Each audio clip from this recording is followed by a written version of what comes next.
ரயிக்கு கைஷாட்டு போமா போகலாம். என்ன கிளம்ப போகலாம்? சரி, நாளைக்கு எதில் போகலாம்? போட்டில். காடியில் போவோம். போட்டில் போவோம். Ras, Is.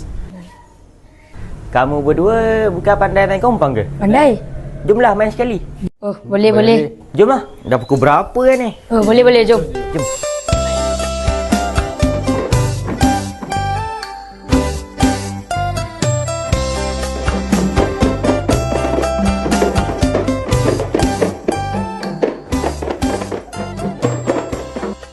Gempak juga kita main kompang.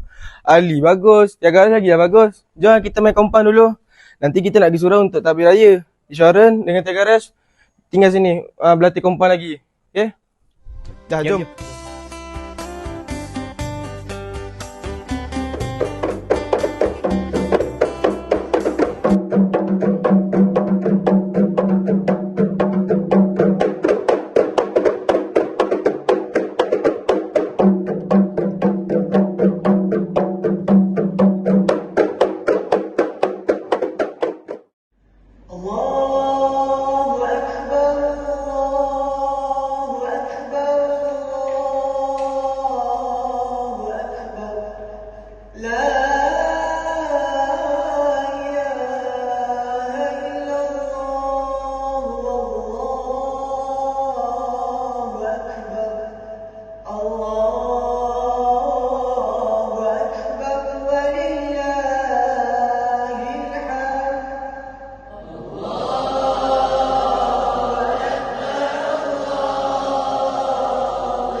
Boleh diam tak?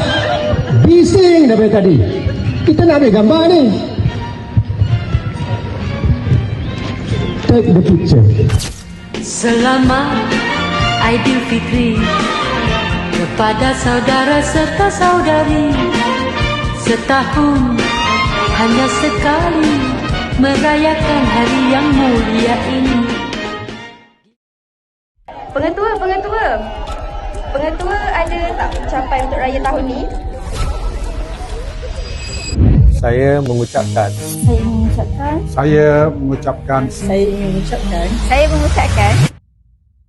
Kami dari SMK Kampung Suato mengucapkan Selamat Hari Raya Aidilfitri. Maaf zahir dan batin.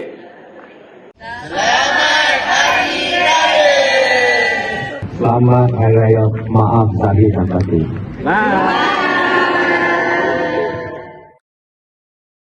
Suasana malam meriah, cahaya dari rumah-rumah, bersama kawan riuh rendah, barulah raya. Rewang merewang berceloteh, sambil menyusun kue-kue, jiran tetangga, hai masuklah, jom beraya, jom beraya.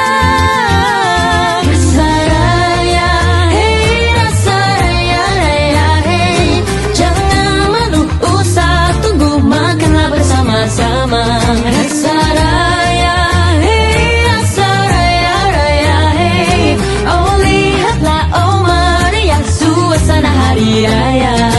Duit raya dari Makcik Kia, dapat sikit pula, minta rumah sebelah. Rumah sebelah lontong punya